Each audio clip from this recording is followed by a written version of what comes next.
So hi guys, it's Terry from Pelagic Dive Travel here, and we're lucky enough today to showcase one of our partners, which is the Conflict Islands Conservation Initiative. You'll see the slide there. You can make out the logo and the contact details.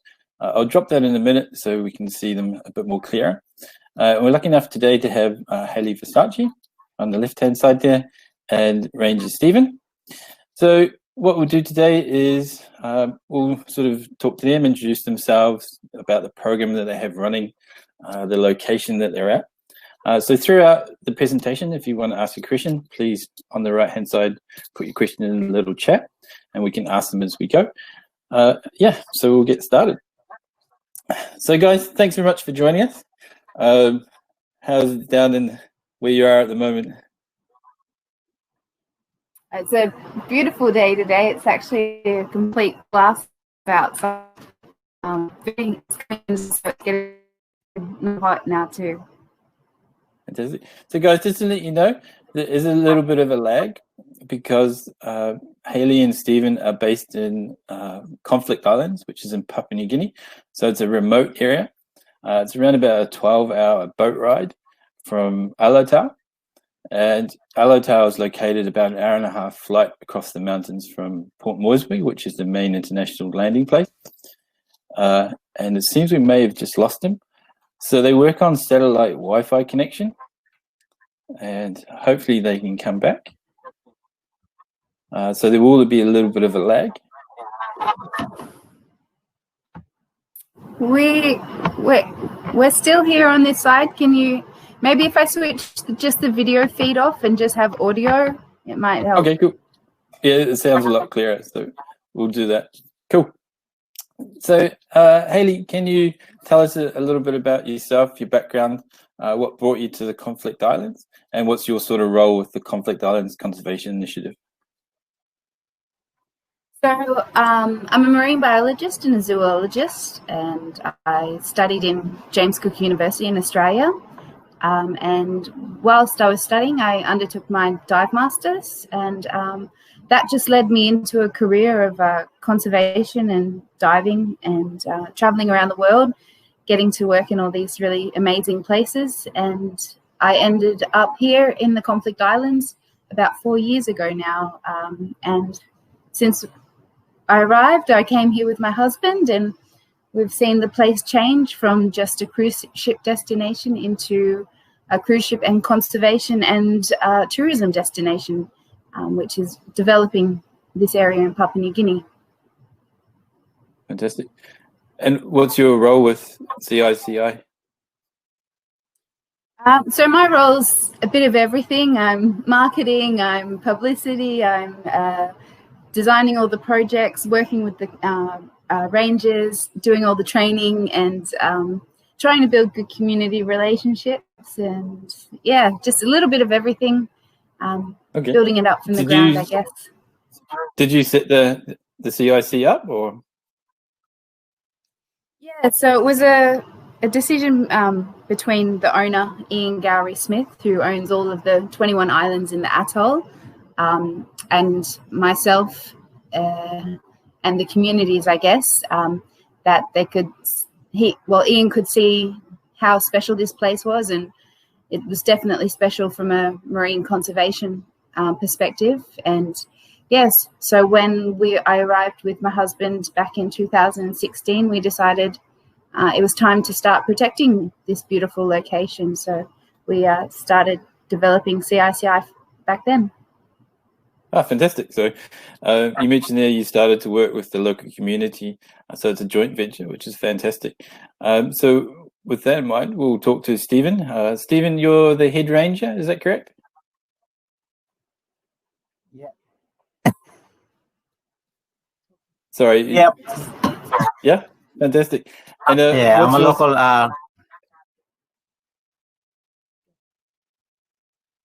And what's your role there, Stephen? And where are you from in Papua New Guinea?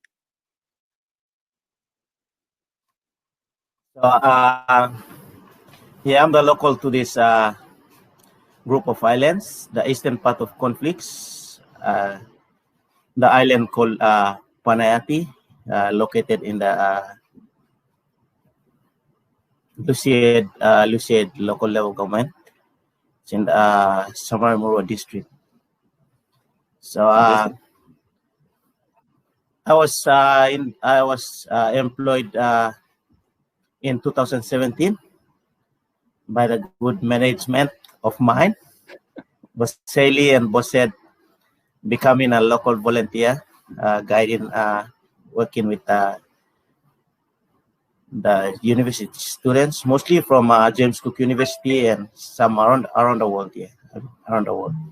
So becoming a local volunteer. After the volunteer trip, the nesting season, I was employed with my two good management, Haley and Ed, and this is my third year of the conservation. Yeah. So I went. Yeah, I look after the peppers. Fantastic. Now, so we'll sort of talk a little bit now about the turtles and the turtles that come on, and then we'll talk about the role the range is playing. So, Stephen, do you mind just sort of telling us a little bit about in the area that you are, what turtles arrive and what they do on the islands in conflict?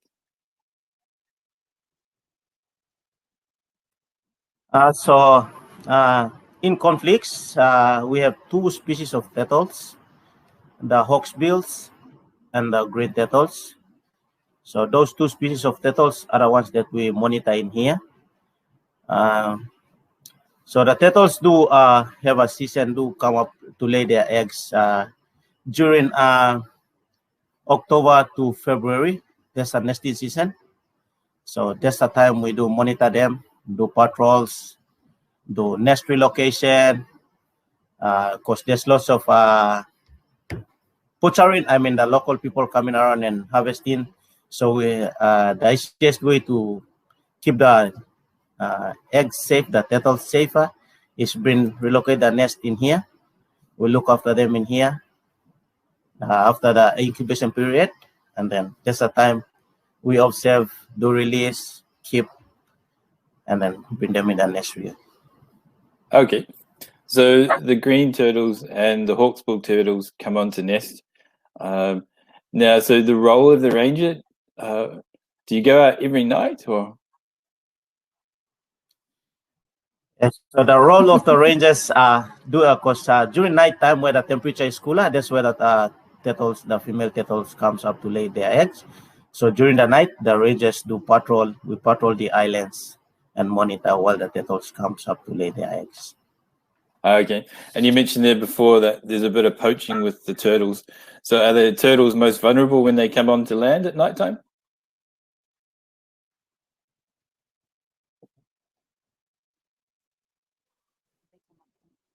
Yeah, they do come up on the beach. Okay. And lay their eggs. And you mentioned there that if do the local communities, they still eat turtle and they still take the eggs, so that's what you're looking for in terms of poaching, or? Yeah. So still the local people are still have collecting turtle eggs. All right. And you mentioned that you during the night too. Yeah. And on the island, so Haley, you've created the CICI, and you've created a turtle sanctuary as well. Is that correct?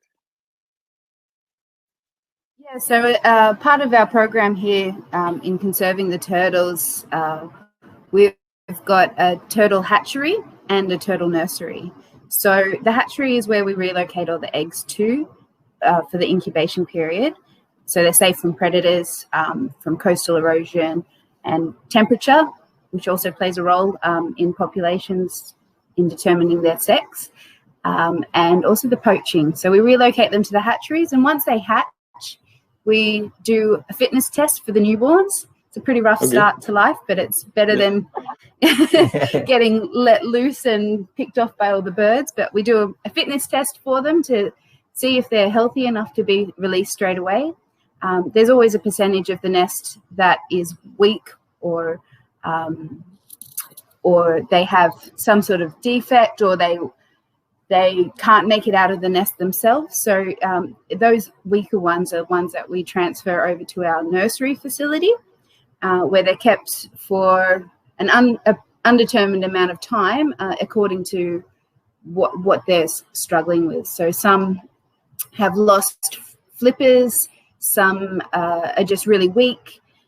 When the turtle is in its egg, it's curled up nice and tight. So some of them haven't had the opportunity to straighten out yet. So they're the ones that we transfer over to our nursery facility. Okay. And roughly how many turtles do you get coming up to nest on the islands itself? So since we started, since we've started, we've averaged about 350 turtles over the 4 months of the season. And that results in around 7,000 to 8,000 hatchlings each year. Wow. However, the percentage of hawksbills is, the hawksbills is quite dramatically less, where we only get around 30 to 40 individuals nesting during the season. So they're a critically endangered species, and it's a pretty important nesting ground for them here in Papua New Guinea. Is it? So yeah. And since you've, sorry. And well, I was just going to say, we're always very excited when we get a hawksbill. Oh, okay. Yeah, I could imagine so, yeah. And since you've started the program, have you seen the numbers of turtles start to increase? Or they remain constant? We've seen a decrease in poaching, that's for sure. Okay. But the average number of turtles stays the same. And it takes about 5 years to really get a good understanding of the population dynamics. 5 years of doing saturation tagging to see what the population is and how to be able to get good estimates of the size of the population. So we're just coming into our fifth year of tagging now. So after this season's completed, we'll be able to analyze all of our data and get some a better indication of when the peak of the nesting is and what the population size might be here that we actually deal with. Oh, okay, fantastic. I'll just jump across to the questions there. Scott's asked, do you get much support from the Papua New Guinea government? Yeah, so the government here, it's very supportive, yes, but there's limited funding available for any type of financial support. But with the data sharing and all the information that we gather, we share it a lot with the government, and we are gaining momentum, we are gaining support. And as our initiative grows, so does the support from the government. So we are getting there, but things in these sort of remote areas, they do take a lot of time and a lot of consultation to get results. I understand. Last year you had a volunteer program, and Laurie's just asked that just as I'm speaking. Obviously, well, it didn't run this year. Is that correct? Yeah. Unfortunately, we've been highly impacted by COVID this year. So our volunteer program, which actually funds all of our rangers for their paid work during the season, hasn't been able to run because it's a volunteerism program, and that's where our funding comes from. So yes, this year has been a struggle, but we're slowly working on building enough funds and applying for enough grants to get our guys back out in the field. And we're cutting it quite close because the last week of October is usually when the season kicks off for our volunteer programs as well. But we're getting there slowly, and hopefully we'll have our guys out at least for the major peak season of nesting, which tends to be January and December. Okay. And you obviously have a website, and the little slide there you can see that Conflict Islands Conservation Initiative. It's a little bit hard to see, but it says .net.au. Is that correct? It's .org.au. We've become a registered charity in Australia, so yeah, we're able to change our URL to .org now. What I'll do is I'll just put that in .org. So you've become an organisation, non-for-profit in Australia, is that correct? Yeah, that's correct. So fantastic. Yeah, so that was a big milestone that we've reached. No worries. And on that website, if people want to help out, they can go and donate. I believe there's a page where it has all the ranges that you employ. Is that right? That's correct. Yeah. So we've just, with the charity status, updated our website, and we've included a donation portal there, so you can do anything from adopt your own turtle to adopt a nesting female turtle. You can adopt a tag, so then you can get the information of when and how that tag is used out in the field, or you can sponsor one of our very important conservation rangers, like Stephen here, and to get him back out in the field and back doing what he loves, protecting turtles. So you can head to our website, and there's that donation page, and can choose your ranger, and they'll be in touch with you throughout the season of keeping you up to date of what's going on and how their work is going, and any struggles they're facing or big accomplishments that they've achieved throughout the season. Oh, that's good. So you get to know the ranger a little bit. They share the program, and that's a fantastic idea. And do you think next year you'll be running the volunteer programs again? As soon as travel restrictions ease up, our programs will start kicking off again. We're very keen to get our volunteers back out here, and it's very exciting because we've just been able to get some more specialized equipment to help us out with some of our other programs. Okay.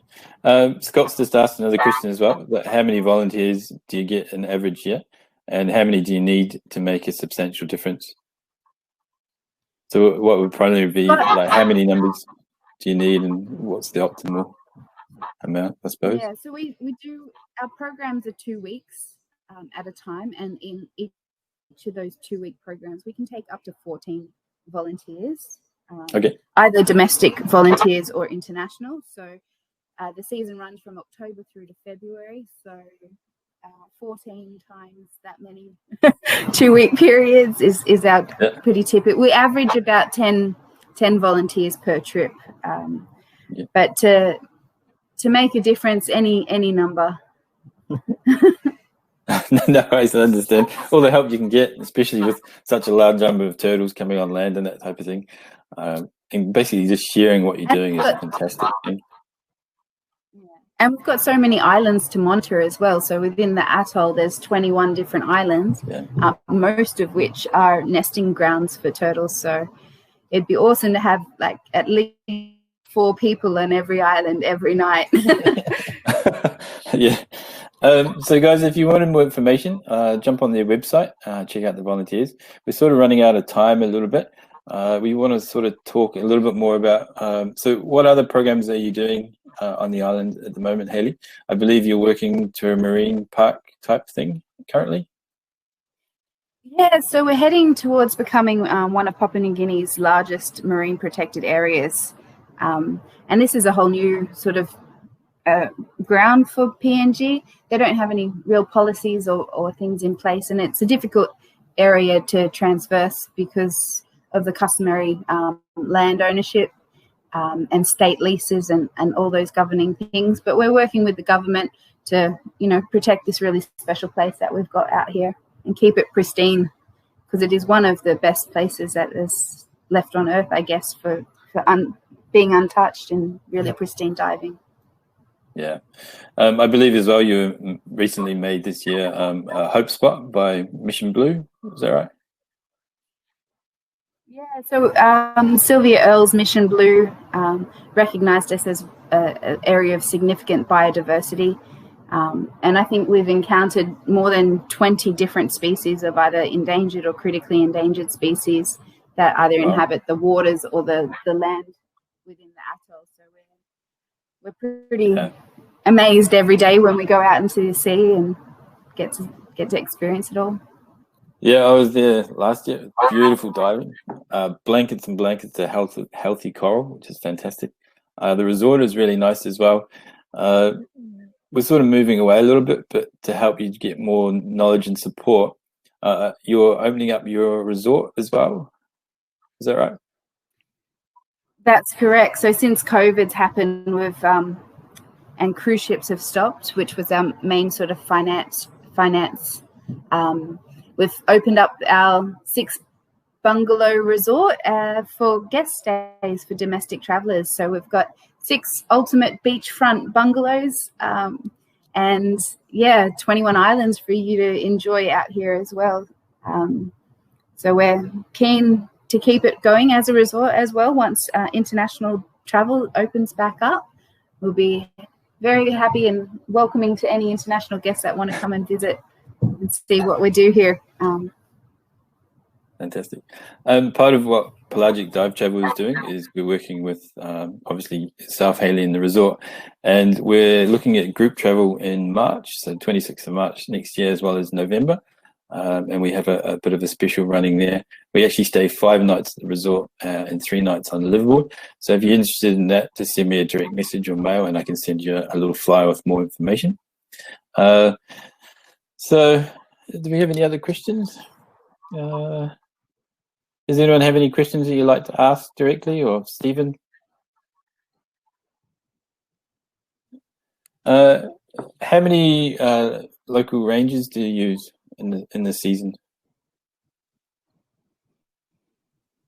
So we currently have a staff of 7.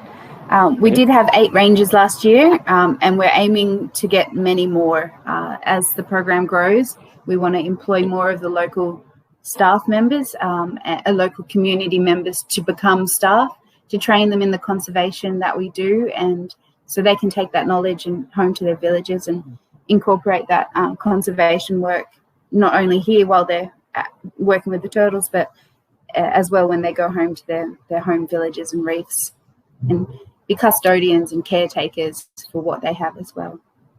Okay, cool. Just while we're there, so Stephen, you work in the sanctuary as well. You have a lot of tanks where the engine and that ones come in. And what do you do in the turtle sanctuary? How do you care for like a sick turtle?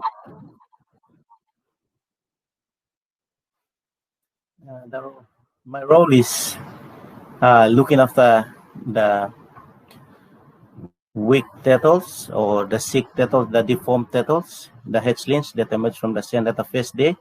As Haley mentioned earlier, we have to do a test, and then after the test, the ones that are weak or having some kind of deformities are the ones that we keep in there. Give them fresh water every day, feed them or scrub them if there's algae on them, or food stuff that sticks on their shells, and treat them with antibiotic solution, and then leave them out for about half an hour to keep it dry, and then pop them back into the tank again. So they're like the role little I play babies in there.